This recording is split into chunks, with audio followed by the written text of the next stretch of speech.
Hello friends, आज हम बात करेंगे थर्ड कंडीशनल के लिए। थर्ड कंडीशनल क्या होता है और इसके कितने पार्ट्स हैं। थर्ड कंडीशनल की छोटी सी डेफिनेशन है कि ये हम इस्तेमाल करते हैं इम्पॉसिबल के लिए। अब इम्पॉसिबल के लिए ऐसा काम जो कि नामुमकिन हो, उसके बारे में हम बात कर रहे हो, ऐसा हो ही नहीं सकता था लेकिन उसके बारे में हम सोच रहे हो और उसके बारे में हम बात कर रहे हो, उसके लिए हम इस्तेमाल करते हैं थर्ड कंडीशनल। थर्ड कंडीशनल के कुछ तीन पार्ट्स हैं, first part, second part, third part. मैंने इन तीन पार्ट्स में डिवाइड कर दिया है ताकि आपको इजीली समझ में आ जाए। तो सबसे पहले हम बात करते हैं फर्स्ट पार्ट की। तो फर्स्ट पार्ट में formula if plus was verb noun या adjective plus so plus would have आ जाएगा और वर्ब की थर्ड फॉर्म प्लस ऑब्जेक्ट। अब इसकी एग्जांपल्स इस तरह होंगी। मिसाल के तौर पर मैं कहता हूं कि अगर मैं तुम्हारी जगह होता तो उसे मार चुका होता, अगर मैं डॉक्टर होता तो इलाज कर चुका होता, अगर वो इंजीनियर होती तो ये काम कर चुकी होती। अब ये एग्जांपल्स हैं थर्ड कंडीशनल की और थर्ड कंडीशनल में फर्स्ट पार्ट के एग्जांपल्स हैं।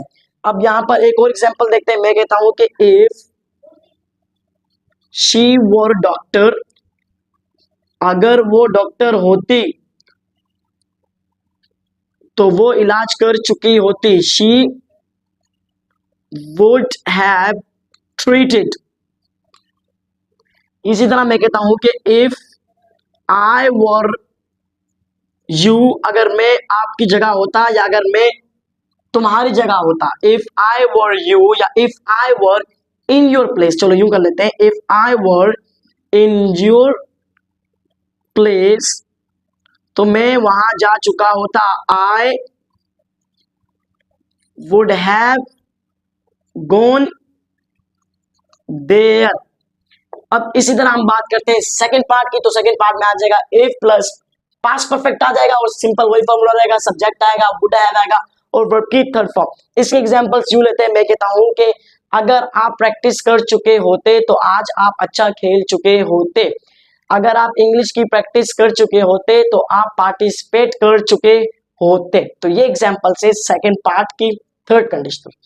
अब मैं कहता हूं कि if you had done work, अगर आप काम कर चुके होते तो टीचर को बता चुके होते। You would have